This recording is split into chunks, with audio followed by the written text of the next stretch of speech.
شهر رمضان الذي أنزل فيه القرآن هدى للناس وبينات من الهدى والفرقان فمن شهد منكم الشهر فليصمه ومن كان مريضا أو على سفر فعدة من أيام أخر يريد الله بكم اليسر ولا يريد بكم العسر ولتكملوا العدة ولتكبروا الله على ما هداكم وَلِتُكَبِّرُوا اللَّهَ عَلَى مَا هَدَاكُمْ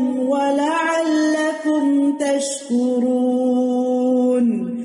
رمضان وہ مہینہ ہے جس میں قرآن نازل کیا گیا، جو لوگوں کے لیے سراسر ہدایت ہے، اور اس میں ہدایت اور حق و باطل میں فرق کرنے کے واضح دلائل ہیں۔ تو جو کوئی تم میں سے اس مہینے کو پائے اسے چاہیے کہ اس کے روزے رکھے، اور جو بیمار ہو یا سفر میں ہو تو دوسرے دنوں میں گنتی پوری کر لے۔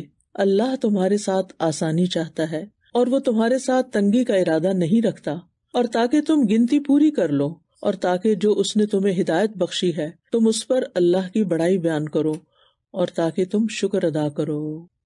تو یہاں ماہ رمضان کی اہمیت کا بھی پتہ چل رہا ہے، اور قرآن کی بھی۔ قرآن کا نزول رمضان کے مہینے میں ہوا، لہٰذا رمضان کے مہینے کو باقی مہینوں پر فضیلت بخشی گئی۔ رمضان کی بابرکت رات میں نازل ہوا، انا انزلناہ فی لیلۃ مبارکہ، تو اس رات کو بھی خاص خصوصیت حاصل ہوئی۔ انا انزلناہ فی لیلۃ القدر، بے شک ہم نے اسے قدر کی رات میں اتارا۔ تو لیلۃ القدر تمام راتوں میں افضل رات قرار پائی۔ تو یہ ایک مبارک مہینہ ہے۔ حدیث میں آتا ہے رسول اللہ صلی اللہ علیہ وسلم نے فرمایا، اتاکم رمضان، تمہارے پاس رمضان کا مہینہ آ گیا ہے، شہر مبارکن، یہ بڑا بابرکت مہینہ ہے۔ فرض اللہ عز وجل علیکم صیامہ، اللہ عز وجل نے تم پر اس ماہ کے روزے فرض قرار دیے ہیں۔ تفتح فیہ ابواب السماء وتغلق فیہ ابواب الجحیم، اس ماہ میں آسمان کے دروازے کھول دیے جاتے ہیں، سبحان اللہ، خوب خوب دعائیں قبول ہوتی ہیں، نیک اعمال اوپر جاتے ہیں، اور اس میں جہنم کے دروازے بند کر دیے جاتے ہیں۔ اور ایک اور روایت میں آتا ہے کہ جنت کے دروازے کھول دیے جاتے ہیں۔ وَتُغَلُّ فِيهِ مَرَدَةُ الشَّيَاطِينِ، اور اس میں سرکش شیاطین طوق پہنا دیے جاتے ہیں۔ جب سرکش شیاطین کی بات ہوئی تو یہ بھی کہا جاتا ہے کہ پھر عام شیاطین بہرحال کچھ نہ کچھ اپنے کام کرتے رہتے ہیں، یعنی ہر شیطان نہیں بند ہوتا۔ خود ہمارے نفس کے اندر جو شیطانی رویے ہیں وہ بھی ہمارے ساتھ ہی ہوتے ہیں، لیکن ان کا علاج ہوتا ہے رمضان کے روزے کے ذریعے۔ یہ مہینہ بے پناہ خیر لانے والا ہے۔ نبی صلی اللہ علیہ وسلم نے فرمایا، بے شک تم پہ یہ مہینہ آ گیا اور اس میں ایک ایسی رات ہے جو 1000 مہینوں سے بہتر ہے۔ جو اس سے محروم رہا ہر طرح کی خیر و بھلائی سے محروم رہا، اور اس کی خیر سے محروم وہی رہے گا جو واقعی محروم ہو۔ یہ نیکیوں کی طرف دعوت دینے والا مہینہ ہے، جس میں ایک فرشتہ پکارتا ہے کہ اے خیر کے طالب آگے بڑھ، اور اے شر کے طالب رک جا، یہاں تک کہ رمضان ختم ہو جاتا ہے، اور یہ ہر رات ہوتا رہتا ہے، یعنی ہر روز ہوتا ہے۔ اور پھر یہ کہ یہ گناہوں کے کفارے کا مہینہ ہے۔ پچھلے رمضان سے لے کر اس رمضان تک جتنے گناہ ہوئے ان کے لیے یہ مہینہ کفارے کا ذریعہ ہے، یعنی وہ گناہ صاف ہو جاتے ہیں۔ جہنم سے آزادی کا مہینہ ہے، لہٰذا اس مہینے کی ہمیں قدر کرنی چاہیے۔ تو اللہ تعالیٰ فرماتے ہیں، شہر رمضان الذی انزل فیہ القرآن، رمضان وہ مہینہ ہے جس میں قرآن نازل کیا گیا۔ یہ بھی کہا جاتا ہے کہ تمام کتب سماویہ یعنی آسمانی کتابیں جو ہیں وہ رمضان میں ہی نازل ہوئی، اور ان کی تاریخیں وغیرہ بھی روایات میں آتی ہیں۔ بہرحال جو بڑی اہم بات ہے وہ یہ کہ یہ مہینہ خاص طور پر کس لیے اہم ہے کہ انزل فیہ القرآن، اور قرآن کیا ہے؟ یہاں اگلے 5 لفظوں میں قرآن کی حقیقت بتائی گئی ہے، ھدی للناس وبینات من الھدی والفرقان، لوگوں کے لیے ہدایت اور فرقان کے لیے دلائل بینات، یعنی تمام لوگوں کے لیے اس میں رہنمائی ہے۔ ھدی للناس ہے یہ قرآن، مومن، کافر، مشرک، منافق، نیک، بد، سب کے لیے رہنمائی ہے، اور پھر علمی رہنمائی بھی ہے اس میں، اور پھر عملی رہنمائی بھی۔ اور پھر آپ دیکھیے کہ دوبارہ فرمایا وَبَيِّنَاتٍ مِّنَ الْهُدَى، بینات کا مطلب ہے روشن آیات، واضح دلائل، اور پھر دوبارہ ہدایت کا لفظ آ گیا. تو بینات من الہدا یعنی ایک ہدایت عام ہوتی ہے اور ایک وہ ہدایت ہے جس کے ساتھ دلیل بھی ہوتی ہے. سو اس میں صرف ہدایت ہی نہیں بلکہ اس کے دلائل بھی ہیں. یہ اہم بات ہے، نوٹ کیجیے. یعنی اس کتاب میں صرف رہنمائی نہیں کی گئی بلکہ دلائل کے ساتھ رہنمائی دی گئی ہے. اور صرف دلائل ہی نہیں، والفرقان، بینات بھی اور فرقان بھی ہے. یعنی ہدایت اور فرقان کی روشن نشانیاں ہیں، دلائل اور ثبوت ہیں. لہذا پھر انسانوں کے پاس کوئی حجت باقی نہیں رہتی گمراہ رہنے کی، بھٹکے رہنے کی، کیونکہ اللہ نے ایک ایسی کتاب اتار دی ہے کہ جو انسانوں کو سیدھا راستہ دکھاتی ہے. ابن عاشور کہتے ہیں کہ قرآن کی دو حالتیں ہیں جن کے ذریعے اس مہینے کی فضیلت کی طرف اشارہ ہے اس ہدایت اور فرقان کے نزول کی وجہ سے. پہلی ہدایت سے مراد عمومی ہدایت ہے، عمومی ہدایت، عام ہدایت. اور پھر بینات من الہدا سے مراد خصوصی ہدایت یعنی دلائل، ہدایت کی نشانیاں، جیسے توحید کے دلائل، رسالت کی سچائی کے دلائل، آخرت کے دلائل، اور بھی بے شمار چیزیں. اور فرقان کا لفظ جو ہے یہ فرق سے ہے، فرق مصدر ہے اس کا، اور حق اور باطل کے درمیان فرق کرنے میں مشہور ہے یہ، یعنی فرقان کا لفظ حق اور باطل کے درمیان فرق کا اعلان ہے. تو گویا یہ تکرار نہیں ہے بلکہ ایک عام ہدایت ہے اور ایک خاص ہدایت ہے، یعنی جو دلائل پر مبنی ہے. ایک اور معنی بھی کیا گیا ہے. امام ابن تیمیہ اس کے بارے میں کہتے ہیں ہدایت میں عبادت کرنے والے کا بیان اور اس کے ساتھ عبادت کرنے کا طریقہ، اور واضح نشانیوں میں اس کے دلائل اور ثبوت کا بیان ہے. اس لیے جو خبر دی جاتی ہے اور اس کا حکم دیا جاتا ہے وہ دلیل کے بغیر مجرد ایک قول نہیں ہے. یعنی قرآن صرف ایک قول نہیں ہے بلکہ اسے واضح نشانیوں اور یقینی دلائل سے واضح کیا گیا ہے اور حتمی ثبوت فراہم کیے گئے ہیں. پھر ہم قرآن مجید میں ہی دیکھتے ہیں کہ اہل کتاب کے پاس نبی صلی اللہ علیہ وسلم کی نبوت کے واضح دلائل تھے اور اس کے باوجود وہ نہیں مانے، تو اسی لیے ان کی پکڑ زیادہ ہے. تو بہرحال اب یہ تین لفظ آپ نے یاد رکھنے ہیں کہ قرآن کیا ہے. قرآن میں ہدایت بھی ہے، اس میں دلائل بھی ہیں اور فرقان بھی ہے. ہدایت، دلائل اور فرقان. دلیل کے ذریعے ہدایت اور حق کا بیان حاصل ہوتا ہے، لیکن اس کے ساتھ فرقان بھی ضروری ہوتا ہے، اور وہ دلیل اور اس کی مخالفت کرنے والے کے درمیان فرق کرتا ہے، اور رب کی بات اور اس بات کے درمیان فرق کرتا ہے جو رب کی بات کے خلاف جاری ہو. اور یہ شکوک و شبہات کا علاج بھی ہے. میں نے شروع میں کہا تھا نا، دو چیزیں انسان کے بگاڑ کا سبب بنتی ہیں، شہوات اور شبہات. شہوات کس سے دور ہوئی؟ روزے سے. اور شبہات کس سے دور ہوتے ہیں؟ قرآن سے، فرقان سے. تو ان دونوں کے درمیان ایک گہرا ربط ہے، یعنی رمضان اور قرآن کے درمیان ایک بہترین کنیکشن ہے. تو یاد رکھیے کامل ہدایت فرقان کے بغیر نہیں ہوتی. یعنی انسان کو دلائل بھی چاہیے اور پھر وہ صلاحیت بھی چاہیے کہ وہ انسان صحیح اور غلط کا فرق پہچان سکے.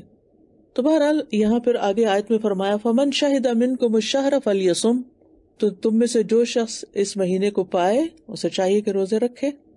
یعنی اب بات متعین کر دی گئی، اب وہ اوپر جو فدیے والی رخصت تھی نا وہ ختم کر دی گئی. اب لازمی حکم آ گیا کہ جس کو بھی طاقت ہے وہ روزہ رکھے گا. وَمَنْ كَانَ مَرِيضًا أَوْ عَلَى سَفَرٍ فَعِدَّةٌ مِّنْ أَيَّامٍ أُخَرَ، اور یہ رخصت پھر باقی رکھی گئی کہ جو بیمار ہے یا مسافر ہے وہ پھر بعد میں روزہ رکھ کے گنتی پوری کر لے. یعنی مہینہ پورا کرنا ہے اپنا، قضا روزے رکھنے جو اگلے رمضان تک رکھ لینے چاہیے. یرید اللہ بکم اليسر ولا یرید بکم العسر، اللہ تمہارے ساتھ آسانی چاہتا ہے، نرمی کرنا چاہتا ہے، سختی کرنا نہیں چاہتا، تمہیں مشکل میں نہیں ڈالنا چاہتا. یعنی یہ ایک ایسی عبادت ہے کہ جو اگرچہ نفس پر بھاری ہے لیکن پھر بھی ان مع العسر یسرا، اس بھوک میں، اس تکلیف میں بندے کے لیے بہت سی آسانیاں بھی ہیں. اللہ تعالیٰ نے ایسے روزے رکھنے کا ہمیں حکم نہیں دیا کہ جو ہمارے لیے انتہائی مشقت والے ہو جائیں، مشکل والے ہو جائیں. اور پھر اگر کسی پر اتنے روزے کی بھی مشقت ہے تو اس کے لیے رخصت بھی ہے. تو اللہ تعالیٰ نے آسانی بھی پیدا کر دی ہے، لیکن گنتی کو پورا کرنا ہے. وَلِتُكْمِلُوا الْعِدَّةَ، عدت مکمل کرنی ہے اپنی، اور اس کے ساتھ ساتھ کیا کرنا ہے؟ وَلِتُكَبِّرُوا اللَّهَ عَلَى مَا هَدَاكُمْ، اللہ کی بڑائی بیان کرنی ہے اس پر جو اس نے تمہیں ہدایت دی ہے. اور یہ ہدایت کون سی ہے؟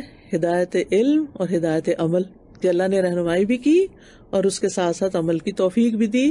لہٰذا جب رمضان کے روزے آپ رکھیں اور اس میں قرآن کے ساتھ ایک خاص تعلق قائم کریں اور عام دنوں سے زیادہ قرآن کو پڑھائیں اور یہ سارے کام آپ سے ہو جائیں اور آپ خود پر حیران ہو کہ کیا میں نے یہ سب کچھ کر لیا، یہ سب کچھ کیسے ہو گیا، تو اس میں کسی تکبر اور فخر کی ضرورت نہیں، اپنے آپ کو کریڈٹ دینے کی ضرورت نہیں.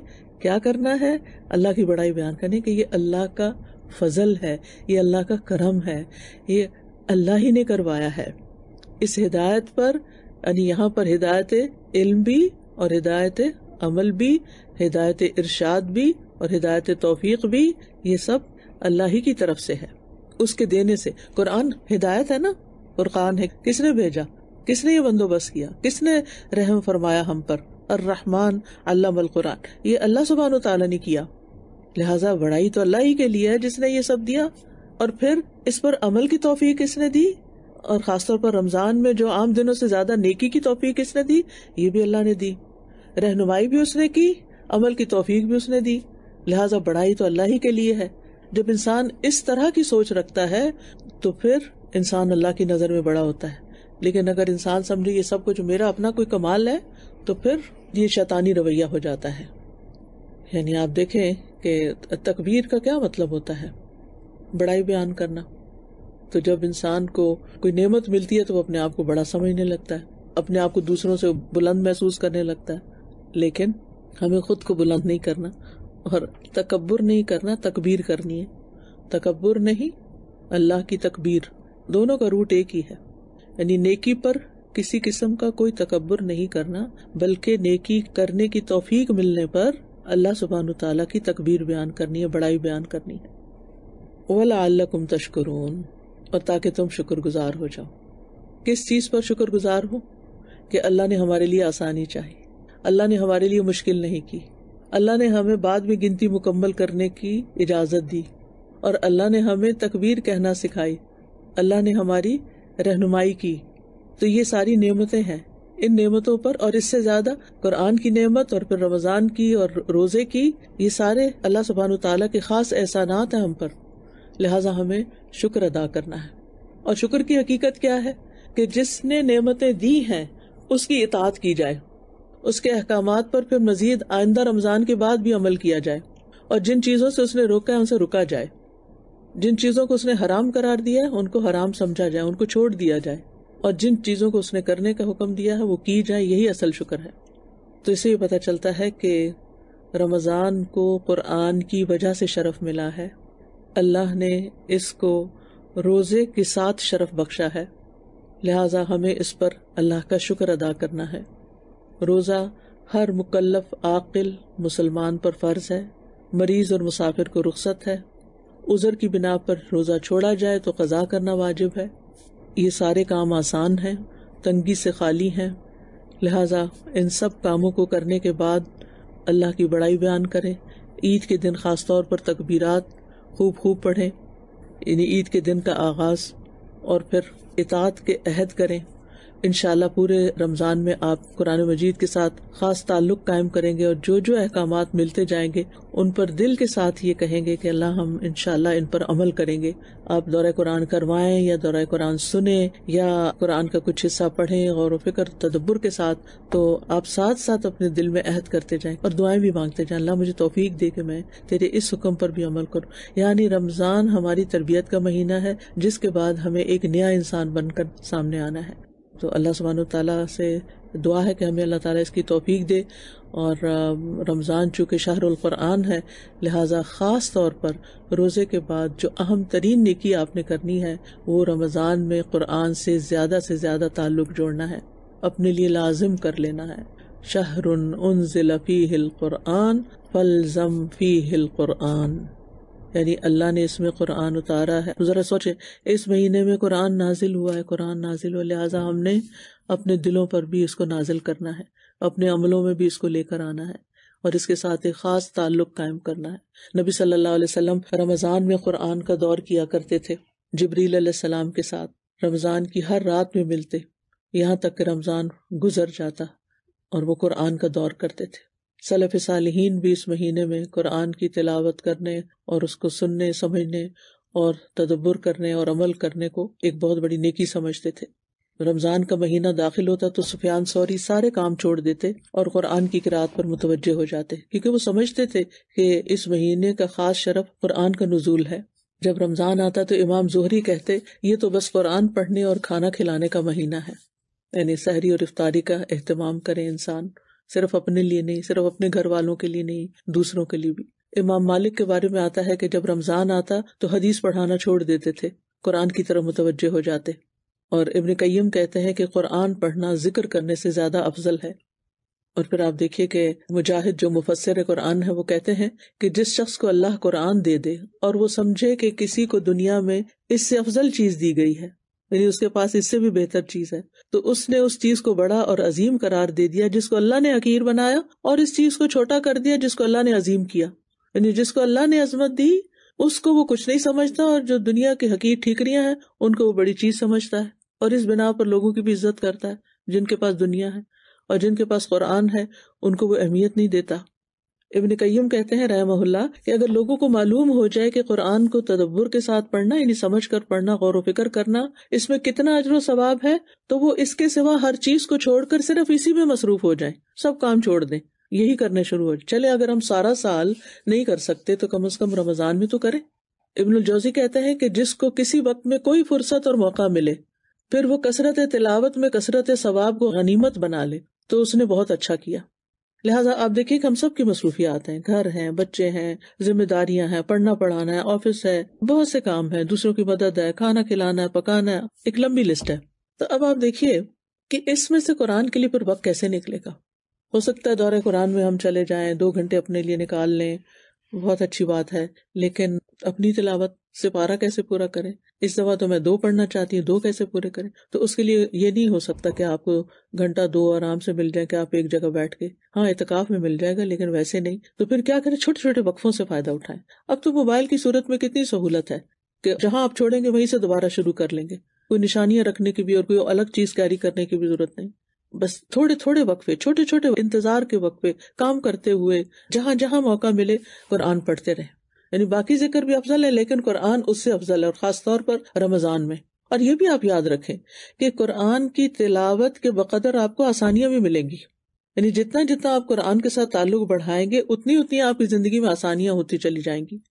اور پھر یہ بھی یاد رکھیے کہ قرآن کو سمجھ کر پڑھنا سادہ پڑھنے سے زیادہ بہتر ہے، لہٰذا خود بھی غور و فکر آپ کر سکتے ہیں، یا پھر آپ کسی کلاس کو، گروپ کو، کسی بھی چیز کو آپ جوائن کر سکتے ہیں جس میں آپ کو زیادہ سمجھ آئے قرآن کی۔ اگر خود پڑھ کے زیادہ سمجھ آتی ہے تو بھی ٹھیک ہے، لیکن اگر خود پڑھ کر زیادہ سمجھ نہیں آتی تو کسی سے سن کر سمجھیں اس کو۔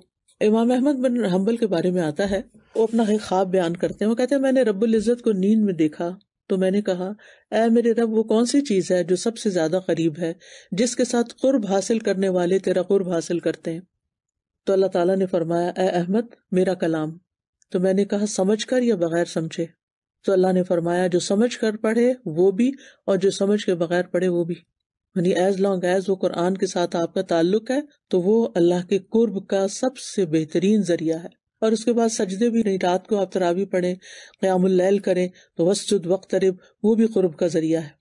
سب سے زیادہ جو آپ نے روزے کے بعد کام کرنا ہے وہ قرآن سے اپنے تعلق کو مضبوط کرنا ہے، اور اس کے لیے نا اپنے دل کو حاضر کرنا ہے، وہ شہید جیسے قرآن میں آتا ہے۔ تنہائیوں میں غور و فکر کریں، کام کرتے ہوئے جو پڑھا ہے اس میں سے کسی نقطے پر غور و فکر کریں، کیونکہ قرآن جو ہے یہ حکمت والی کتاب ہے، حکمت والے رب کی طرف سے آئی ہے، رب رحیم کی طرف سے آئی ہے۔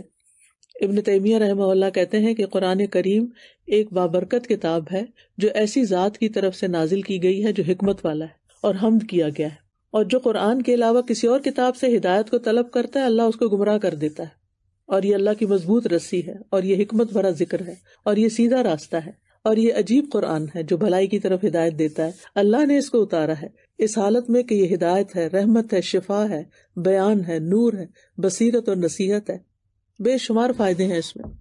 اور آپ نے یہ بھی کرنا ہے کہ قرآن پڑھتے وقت نا اپنا جائزہ لینا ہے، لوگوں کا نہیں۔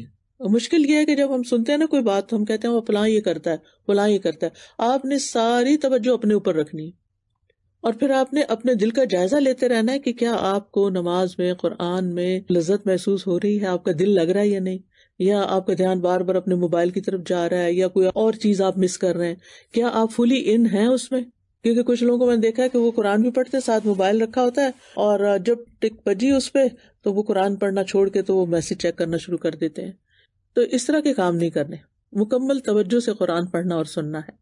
اور پھر انشاءاللہ تعالیٰ اس سال بھی ہم معانی القرآن کے نام سے دورہ قرآن کریں گے، اور اس میں انشاءاللہ طریقہ کار یہ ہوگا کہ اس دفعہ پلان یہ ہے کہ پورا قرآن آپ کو سنوایا بھی جائے، کیونکہ قرآن پڑھ لیتے ہیں، ہم سن بھی لیتے ہیں، تراویح وغیرہ میں بھی سن لیتے ہیں، لیکن اس دفعہ میں نے سوچا کہ ہم ہر دفعہ بس ترجمہ پڑھتے جاتے ہیں اور تلاوت نہیں سنواتے اور نہ سنتے ہیں. تو انشاءاللہ تعالیٰ اس دفعہ سورہ وائز ہم چلیں گے، اور ایک رکوع کی تلاوت پہلے ہوگی، پھر اس کا ترجمہ، اور پھر اس میں سے عمل کی چند باتیں، اہم نقطوں کی طرف آپ کی توجہ دلاؤں گی انشاءاللہ تعالیٰ، تاکہ آپ کو خود بھی غور و فکر کرنا آئے اور اہم آیات کو ہائی لائٹ کرنا. تو بہتر یہ ہے کہ آپ کے پاس قرآن مجید کا ایسا نسخہ ہو کہ جس میں اہم آیات کو آپ ہائی لائٹ بھی کر لیں، تاکہ بعد میں بھی تلاوت کرتے ہوئے ان کے اوپر غور و فکر کرتے رہیں. اور پھر یہ ہے کہ یہ یاد رکھے کہ ان ھذا القرآن یہدی للتی ہی اقوم، بے شک یہ قرآن ایسی راہ دکھاتا ہے جو سب سے سیدھی ہے. لہٰذا آپ نے یہ یقین کے ساتھ سامنے رکھنا ہے کہ جو قرآن مجھے بتا رہا ہے یہی میرے لیے نجات کا راستہ ہے، اور میں نے اس پر عمل کرنا ہے. لہٰذا پڑھتے ہوئے عمل کی نیت ساتھ رہے. اور پھر اگر آپ اجتماعی طور پر مل کے بیٹھ کے پڑھتے ہیں یا سنتے ہیں تو وہ زیادہ فائدے کی چیز ہے، کیونکہ وہ حدیث آتی ہے نا، وَمَا اجْتَمَعَ قَوْمٌ فِي بَيْتٍ مِّن بُيُوتِ اللَّهِ، جو لوگ اللہ کے گھروں میں سے کسی گھر میں جمع ہوتے ہیں، اللہ کی کتاب کی تلاوت کرتے ہیں اور اس کی تعلیم میں باہم مصروف ہوتے ہیں، تو ان پر سکینت نازل ہوتی ہے. تو یہ سکون حاصل کرنے کا ذریعہ، رحمت انہیں ڈھانپ لیتی ہے، فرشتے انہیں گھیر لیتے ہیں، اور اللہ تعالیٰ ان کا ذکر اپنے پاس موجود فرشتوں میں کرتے ہیں. سبحان اللہ، یعنی کیسی کیسی فضیلت ہے اس چیز میں کہ انسان کسی مجلس میں بیٹھ کر یہ کام کرے. تو ایسی مجلسیں جہاں لوگ مل کر قرآن سیکھتے سکھاتے ہیں، وہ زمین پر بہترین مجلسیں ہیں، جہاں اللہ کا ذکر ہوتا ہے، جہاں فرشتے حاضر ہوتے ہیں، جہاں سکینت اترتی ہے. انس رضی اللہ عنہ کہتے ہیں کہ صحابہ کرام صبح کی نماز کے بعد حلقہ بنا کر بیٹھ جاتے، قرآن پڑھتے، فرائض اور سنن سیکھتے اور اللہ کو یاد کرتے. یعنی یہ جو اب صرف مدارس وغیرہ میں خاص ہو گیا ایسا کام کرنا، نبی صلی اللہ علیہ وسلم کے دور سے یہ کام چلا آ رہا ہے. تو اس سنت کو بھی زندہ کرنا ہے. اگر مثلاً آپ کہیں نہیں جا سکتی اور آپ صرف آن لائن سن رہی ہیں تو صرف اکیلے نہ سنیں، اپنے نیبرز کو بھی اکٹھا کر لیں کہ آئے ہم مل بیٹھ کے سنتے ہیں. اس سے آپ کی بھی توجہ رہے گی. اور پھر آپ دیکھیے کہ اگر کسی مصروفیت، جاب کی وجہ سے، کسی کام وجہ سے، مصروفیت کی وجہ سے آپ ڈائریکٹ نہیں سن سکے، مجلس میں حاضر نہیں ہو سکے، تو آپ رات کے وقت بھی یہ کام کر سکتے ہیں.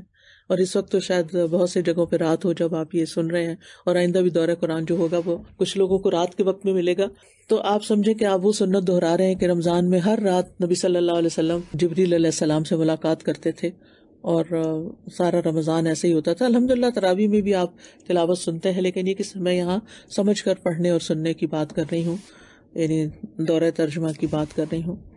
تو بہرحال اس مہینے میں ہم نے قرآن کے ساتھ خاص تعلق قائم کرنا ہے، تلاوت بھی کرنی ہے، قیام اللیل بھی کرنا ہے، کچھ آیات ہو سکے تو حفظ بھی کرنی ہے، اور سب کے ساتھ مل بیٹھ کر اور اکیلے بھی درس و تدریس کا اہتمام کرنا ہے، اور اس سے نصیحت حاصل کرنی ہے. کیونکہ ان فی ذلک لذکر لمن کان لہ قلب او القی السمع وہو شہید، یقیناً اس میں ہر اس شخص کے لیے نصیحت ہے جس کا کوئی دل ہو یا وہ کان لگائے جبکہ وہ دل سے حاضر بھی ہو. تو اس کا مطلب ہے کہ ہم نے پڑھ کر بھی نصیحت لینی ہے لیکن کان لگا کر بھی، او القی السمع. تو انشاءاللہ پڑھنے کے ساتھ ساتھ سننے پر بھی فوکس رکھنا ہے. تو اس لیے دورہ قرآن مجید کی مجالس میں شرکت بھی کرنی ہے، یا آن لائن مجلس میں شرکت کرنی ہے، یا اپنے اہل و عیال کے ساتھ بیٹھ کے پڑھنا ہے، یا دوستوں کو شریک کرنا ہے، یا نیبرز کو شریک کرنا ہے.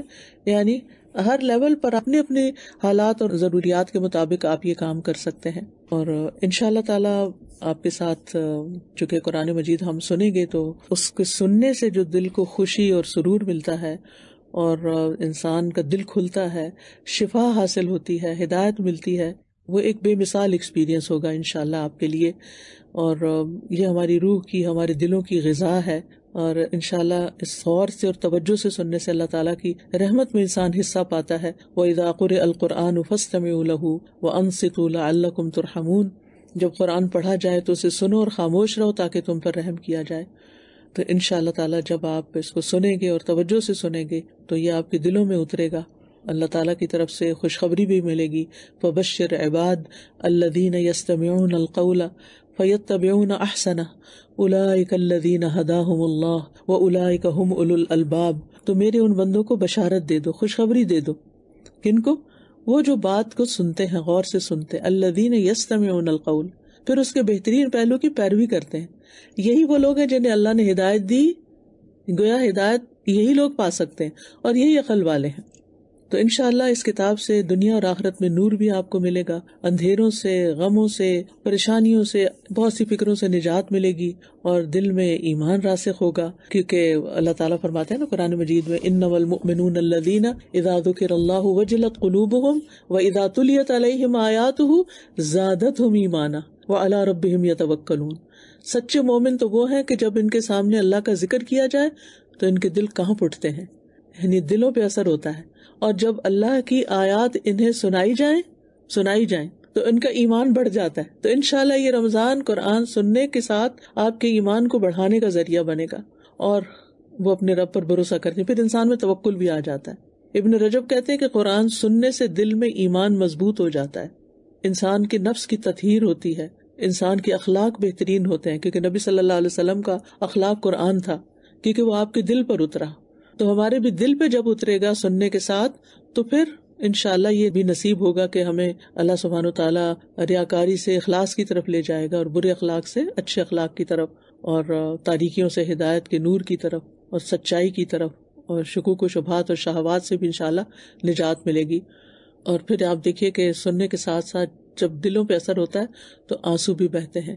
تو کوشش کیجئے کہ دل حاضر ہوں تاکہ آنکھیں بھی صاف ہوں, آنسو بھی آئیں اور نیکیوں میں ہم دوڑ لگانے والے بنے, خاص طور پر جو صدقہ خیرات اور ان چیزوں میں بھی. کیونکہ نبی صلی اللہ علیہ وسلم رمضان میں جب جبریل علیہ السلام سے ملاقات کرتے تھے تو لوگوں کو بھلائی پہنچانے میں بارش لانے والی ہوا سے بھی زیادہ جود و کرم فرماتے.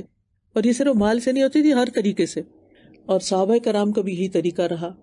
آپ کو معلوم ہوگا کہ کس طرح حضرت عمر جو اتنے سخت انسانوں میں سے تھے, ان کے اندر شدت تھی اور سختی تھی, لیکن جب ان کی بہن کے بارے میں انہیں پتا چلا کہ اسلام قبول کر چکی ہے اور ان سے قرآن سنا, قرآن کان کے ذریعے دل میں داخل ہوا تو اسلام کا نور ان کے دل میں چمک اٹھا اور وہ اسلام کے لیے ایک بہت بڑی قوت بن گئے. تو بہرحال اس بات کے ساتھ میں بات مکمل کروں گی کہ قرآن کو مضبوطی سے تھام لیں. کتنے ہی نابینا ہیں جو قرآن کو دیکھنے کی تمنا کرتے ہیں لیکن دیکھ نہیں سکتے. تو جن کو اللہ نے آنکھیں دی ہیں وہ قرآن کو دیکھ کر بھی لذت حاصل کریں. کتنے ہی بہرے افراد ہیں جو قرآن کی تلاوت سننے کی آرزو رکھتے ہیں لیکن سن نہیں سکتے. اللہ نے ہمیں سننے کی طاقت دے رکھی ہے, لہٰذا ہم اس سننے پر شکر ادا کریں اور توجہ سے سنیں.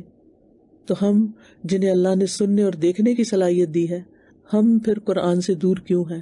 ہمیں اپنی یہ دونوں صلاحیتیں, دونوں دروازے کھول کے رکھنے ہیں قرآن کے لیے, تاکہ قرآن ہمارے دلوں میں جگہ پکڑے اور دل سے پھر ہمارے پورے وجود میں سرایت کرے اور ہمیں عمل میں حصہ ملے. بارک اللہ فیکم. جی, آپ نے بتایا کہ قرآن کی وجہ سے رمضان کا شرف ہے اور fasting is a way I think to celebrate this Ramadan this month. اور ہمارا ایک ریکویسٹ ہے سب سے کہ سب کو قرآن کی ہدایت کی ضرورت ہے, لیکن خاص طور پہ مسلم یوتھ کے لیے اراؤنڈ دا ورلڈ پلیز ضرور سب دعا میں شامل رکھیں کہ اللہ انہیں قرآن سے جوڑ دے.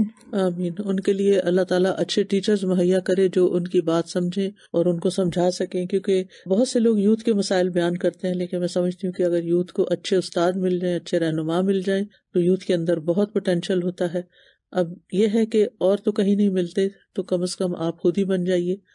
جو تازہ میں نے یہ سیکھا ہے کہ چھوٹے چھوٹے وقفوں سے جو آپ نے بتایا فائدہ اٹھائیں, ان میں ہم قرآن کو, کیونکہ انفارچونیٹلی موبائل جو ہے وہ ہر ٹائم ہمارے پاس ہی ہوتا ہے, ہمارے ہاتھوں میں ہی ہوتا ہے, اس میں ہم قرآن کو کر لیں اور چھوٹے چھوٹے وقفوں میں جو بھی اگر ہمارا بزی اسکیجول ہے تو اس میں ہم قرآن کو جو ہے تلاوت کریں, اس کو پڑھیں. اس کے لیے میں ایک بات آپ سب سے یہ بھی کہنا چاہوں گی کہ آپ لوگ جیسے یونیورسٹی گوئنگ بچیاں ہیں یا کالجز میں جا رہی ہیں یا آپ کے بچے جا رہے ہیں تو ان کو بھی یہ چیز سمجھائیں اور ان کے موبائل پر ایسی ایپس ڈاؤن لوڈ کر دیں جس میں قرآن مجید ہو اور وہ اس کو دیکھ کے پڑھ سکیں یا سن سکیں. اور دعائیں ایپ جو ہے وہ ان کو ڈاؤن لوڈ کر کے دیں. سب لوگ کم از کم 5 لوگوں کو دعائیں ایپ جو ہے وہ ضرور ڈاؤن لوڈ کروا کے دیں تاکہ وہ اس سے دعائیں پڑھ سکیں اور اللہ تعالیٰ کے ساتھ کنیکٹ ہو سکیں.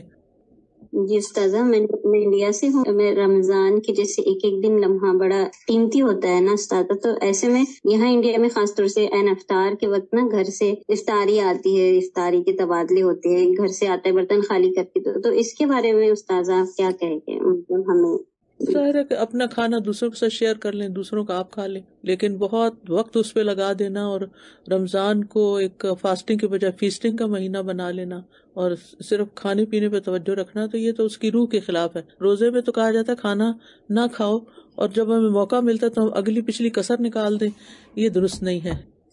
یہاں پہ مجھے حدیث یاد آ رہی تھی، نبی صلی اللہ علیہ وسلم نے فرمایا دلوں کو زنگ لگ جاتا ہے جیسے لوہے کو زنگ لگتا ہے. تو صحابہ کرام نے فرمایا کہ دلوں کو زنگ کیسے دور کریں، تو آپ صلی اللہ علیہ وسلم نے فرمایا کہ کثرت سے قرآن پڑھو اور موت کو کثرت سے یاد کرو. تو کثرت سے قرآن پڑھنا ہے تاکہ ہمارے دلوں کا زنگ انشاءاللہ دور ہو. جزاک اللہ خیر. اللہ کا قرب حاصل کرنے کے لیے سب سے اہم وسیلہ قرآن کی تلاوت ہے. ٹھیک ہے. وآخر دعوانا ان الحمد للہ رب العالمین. سبحانک اللہم وبحمدک، اشہد ان لا الہ الا انت، استغفرک واتوب الیک. السلام علیکم ورحمۃ اللہ وبرکاتہ.